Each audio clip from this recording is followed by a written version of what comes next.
रोशन, क्या करूं तुम? हाँ, अच्छे से इयररिंग्स कमरे में नहीं है तो क्या कर तुम इस लड़की के कहने पर आ रहे हो? हाँ भाभी, आपने जब से ये हल्ला चालू किया है ना, तब से ये लोग हमारे साथ ही है बाहर। कैसे छुपा देगी?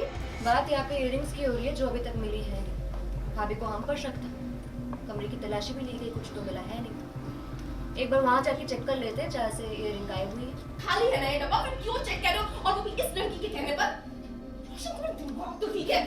तुम्हें छोड़ूंगी नहीं, तुम देख लेना। आज तो आपने हद कर दी पिंकी भाभी। ये कोई तरीका है गैस को ट्रीट करने का? सीरियल पॉकेट में आसमान में आया ट्विस्ट, जहां पिंकी ने लगाया रानी पर चोरी का इल्जाम, लेकिन रानी ने पलटकर किया पिंकी के प्लान का खुलासा। ये रानी और ये रानी के फ्रेंड से सामान वापस करिए और माफी मांगिए अभी के अभी। मैं क्यों माफी मांगूंगी? हाँ, पक्का इस लड़की ने इयररिंग्स को कहीं छुपा दिया होगा। छुपा दिया होगा मतलब? तब से ये लोग हमारे साथ ही है बाहर। कैसे छुपा दिए? बात यहाँ पे इयररिंग्स की हो रही है जो अभी तक नहीं मिली। भाभी को हम पे शक, लेकिन मेरे कमरे में तो कुछ मिला है नहीं। तो एक बार वहाँ जाके चेक कर लेते जहाँ से इयररिंग्स गायब है। जी हाँ, सीरियल पॉकेट में आसमान में आया एक दिलचस्प ट्विस्ट, जहां पिंकी ने रानी पर इयररिंग्स चुराने का इल्जाम लगा दिया। भाभी के लिए इयररिंग बहुत इम्पोर्टेंट है और इसे ढूंढना जरूरी है। मेरी तरफ से जितना बन पड़ेगा मैं करूँगी। चलिए भाभी।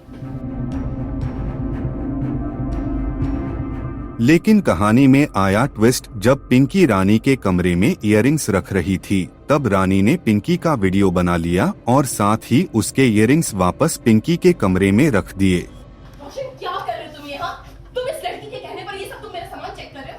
तुमने भी तो देखा था इस बॉक्स में इयररिंग्स नहीं है। देखो है केस में।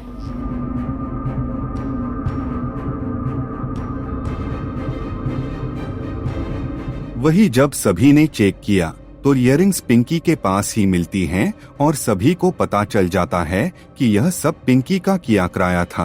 शिव, तुम्हें तो मैं छोड़ूंगी नहीं। रोशन, हमने अच्छे से चेक किया था, इयररिंग्स कमरे में कहाँ से आ जाएगी? तुम? हाँ रोशन, तुम्हें समझ में नहीं आ रहा है क्या? क्या कर रहे हो तुम? तुम्हें समझ में नहीं आ रहा कि इसमें इयररिंग्स नहीं है?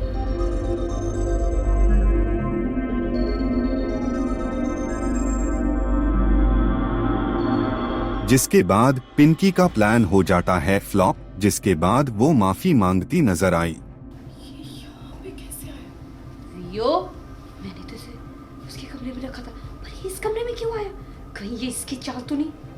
अच्छे से देख लिया भाभी? यही है ना इयररिंग्स? पता है देबू भी कितने गुस्से में है? पहले बा और काकी रानी के पीछे पड़े थे और अब ये। आज तो आपने हद कर दी पिंकी भाभी। ये कोई तरीका है गैस को ट्रीट करने का? अब इस खुलासे के बाद पिंकी का क्या होगा और रानी का अगला कदम क्या होगा, ये देखना दिलचस्प होगा। सो दिग्विजय, बहुत बहुत स्वागत है आपका। आज घर में कुछ धमाका हुआ है जहाँ पर बहुत सारे पिंकी जी ने आरोप लगाए हैं और आपका गुस्सा भी दिखा। क्या हो रहा था?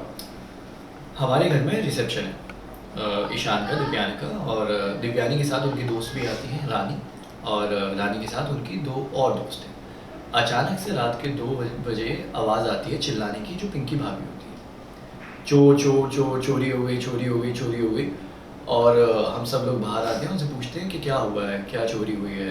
आज तक तो ऐसा कभी कुछ हुआ नहीं है कि चोरी हुई है और इन लोगों ने चुराया है, जो लोग नए घर में आए।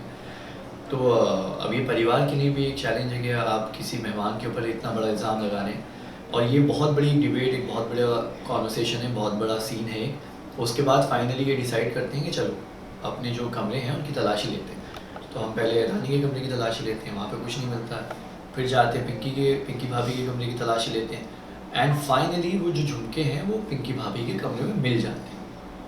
तो फिर दिग्विजय को बहुत गुस्सा आता है और वो बोलते हैं कि अब आप पूरे परिवार के सामने इन सभी से माफ़ी मांगिए। तो ये पूरा सीन है। उसके बाद रानी जो है, क्योंकि किसी भी बेगुनाह इंसान पे आप इल्ज़ाम लगाओगे तो वो घर छोड़ के जा रही हैं कि मेरे यहाँ पे होने से इतनी बड़ी तकलीफ़ है तो मैं यहाँ पे नहीं रुकती हूँ।